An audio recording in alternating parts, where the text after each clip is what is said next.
내가 한국인인데 범죄도 아닌데 나한테 월 1,000만 원을 준다고? 그러면 무조건 의심을 해보셔야 되는 거죠. 처음에 그렇게 친절하게 됐던 그 지인이 갑자기 이제 돌변을 해서 범죄하는 거 다 봐놓고 어디 가려고 하냐. 특히나 또 여권도 처음에 이제 일을 할 때 그 사람한테 줬기 때문에 여권도 받을 수 없고 쏘은 거죠. 그런가요? 네.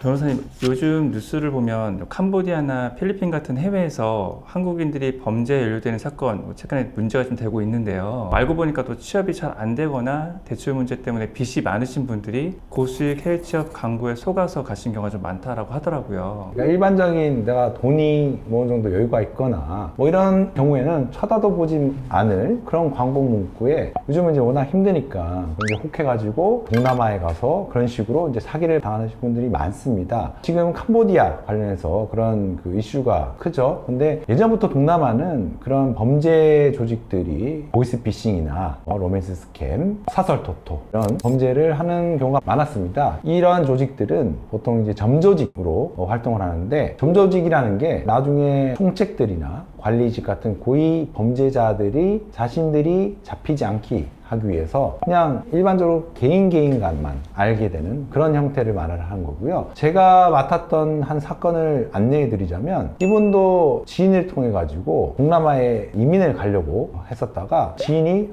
그러면 너 뭐 먹고 살래? 라고 해서 모르겠다 라고 하니까 이제 이거 한번 해볼래? 라고 해서 이제 한번 따라갔더니 온라인 도박을 하는 그런 사이트를 운영하는 그런 거였습니다. 처음에는 거기 갔다가 해보라고 해서 그냥 잠깐 했는데 내가 나중에 이제 큰 처벌을 받겠다 싶어가지고 한 2주 만에 나온다고 했습니다, 지인한테. 처음에 그렇게 친절하게 됐던 그 지인이 갑자기 이제 돌변을 해서 범죄하는 거 다 봐놓고 어디 가려고 하냐. 근데 이 사람이 마음대로 갈 수도 없는 게, 아까 말씀드렸지, 점조직 형태로 한 사람 한 사람 옆에 붙어서 감시를 합니다. 특히나 또 여권도 처음에 이제 일을 할 때 그 사람한테 줬기 때문에 여권도 받을 수 없고 옆에서 이렇게 감시를 하니까 어쩔 수 없이 이제 범죄를 저지르게 된 거죠. 그래서 이제 겨우겨우 도망쳐 나와가지고 한국에 왔을 때 그냥 일반적인 생활을 하다가 나중에 수사기관으로부터 통보를 받습니다. 소환 통보를. 왜냐하면 이제 그 조직이 거의 다 잡혔거든요. 근데 이 사람은 다행히 영장실질심사에서 이제 기각을 받아서 불구속 상태에서 재판을 받고 형사소송을 진행했는데, 저는 이제 무죄를 주장했지만 미필적 고의가 인정이 돼서 어쩔 수 없이 그렇게 했다 하더라도 이게 범죄 행위다라고 알고 있었던 상태라서 미필적 고의가 인정이 되어서 유죄받고, 그래서 다행히 이제 집행유예 받아서 일반적인 생활을 하는 그런 경우가 생각납니다.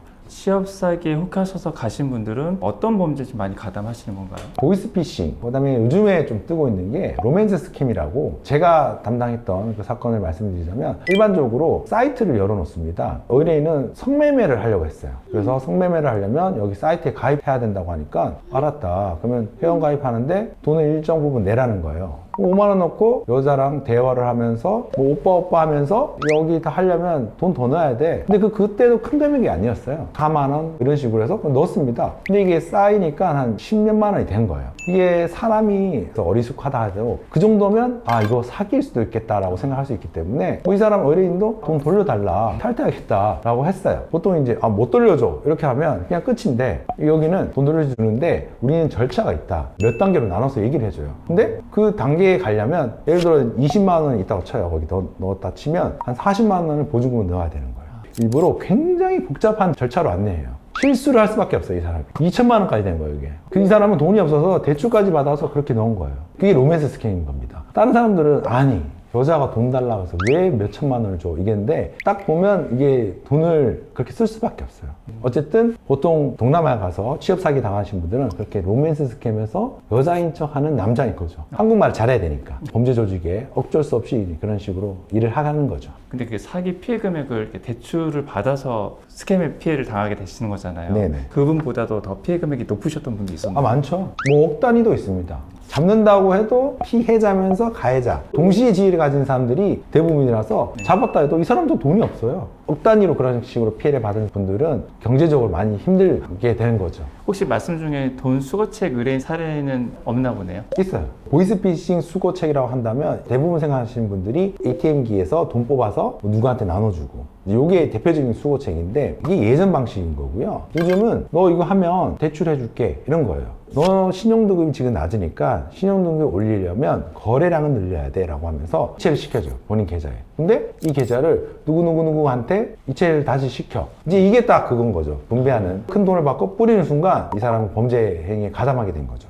바로 통장 정지되고 그 통장 풀려면 다 소명해야 됩니다. 피해자 신분이 될 수도 있기 때문에 수사받고 재판까지 받을 수 있는 이제 그런 사례인 거죠. 요거는 취업 사기는 아니고 일반적으로 나 대출 받으려고 하는데 연결시켜 줍니다. 어떤 사람 담당자는 속은 거죠, 이 사람. 속은 거요? 네. 사기에 속아서 생긴 채무도 개인회생으로 해결이 가능한가요? 네, 그 개인회생에서 면책 제외 채권이 있습니다. 대표적인 뭐 세금, 벌금, 내가 고의로 불법 행위했던 그런 채권은 면책이 되지 않아요. 예를 들어 내가 누구를 때렸다, 아니면 누구한테 사기를 쳐가지고 저 사람이 나 피해를 입었다, 이런 채권 채무는 면책이 안 돼요. 근데 내가 사기를 당한 거잖아요. 사기를 친 게 아니라. 그렇기 때문에 내가 대출을 받아서 사기를 당했다 해도 이것도 다 면책 채권에 포함되는 겁니다. 결론적으로 회생이 됩니다. 말씀하셨던 이런 보이스피싱이나 뭐 로맨스 스캠 같은 경우 사전에 좀 예방할 수 있는 방법이 있을까요? 이게 스스로가 어떻게 해야 되냐면 세상에 공짜는 없다라고 생각하셔야 되는 겁니다. 역지사지로 생각을 해보시면 됩니다. 캄보디아의 사장인데 일을 하는데 돈을 월 1,000만 원을 준다고? 그럴 리가 없잖아요. 손해잖아요. 나는 그냥 캄보디아인 고용해서 월 100만 원씩 주면 충분히 일을 하는데 내가 한국인인데 범죄도 아닌데 나한테 월 1,000만 원을 준다고? 그러면 무조건 의심을 해보셔야 되는 거죠. 저 영상을 보시는 분들께 좀 당부하고 싶은 말 있으실까요? 방금 말씀드린 것처럼 요거를 명심하시면 됩니다.